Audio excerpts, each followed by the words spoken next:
India Bangladesh രണ്ടാം test മത്സരം പുരോഗമിക്കുകയാണ്.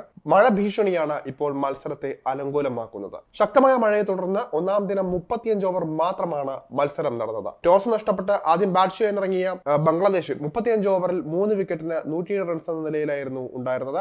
ഇന്ത്യക്കായി ആകാശ് ദീപ് 2ഉം അശ്വിൻ 1 വിക്കറ്റും വീഴ്ത്തുകയായിരുന്നു. ആദ്യ ദിനം വെളിച്ചക്കുറവ് തുടക്കം മുതലേ തന്നെ ഉണ്ടായിരുന്നു. ഉച്ചഭക്ഷണത്തിന് പിന്നാലെ ശക്തമായ മഴ കൂടി എത്തിയതോടെ മത്സരത്തിന്റെ ആദ്യ ദിനം നേരത്തെ തന്നെ നിർത്താൻ തീരുമാനിക്കുകയായിരുന്നു. വരും ദിവസങ്ങളിൽ ശക്തമായ മഴ തുടരുമെന്ന് തന്നെയാണ് റിപ്പോർട്ടിലുള്ളത്. മഴ തുടർന്നാൽ മത്സരം സമനിലയിൽ അവസാനിക്കാനാണ് സാധ്യതകൾ കൂടുതൽ. അങ്ങനെ വരുമ്പോൾ ഇന്ത്യയെ അത് പ്രതികൂലമായി ബാധിക്കും. ബംഗ്ലാദേശിനെതിരായ രണ്ടാം ടെസ്റ്റിൽ ജയിച്ചാൽ പരമ്പര തൂത്തുവാരി പോയിന്റ് പട്ടികയിൽ തലപ്പത്ത് തുടരാൻ ഇന്ത്യക്ക് സാധിക്കും. എന്നാൽ സമനിലയായാൽ നിർണായക പോയിന്റ് ഇന്ത്യക്ക് നഷ്ടമാകും. ഇത്തവണ ഇന്ത്യ ഫൈനൽ കളിക്കാൻ സാധ്യതകൾ വളരെ കൂടുതലാണ്. എന്നാൽ ബംഗ്ലാദേശിനെതിരായ രണ്ടാം മത്സരത്തിന്റെ ഫലം ഇന്ത്യയെ സംബന്ധിച്ച് വളരെ നിർണായകമാണ്.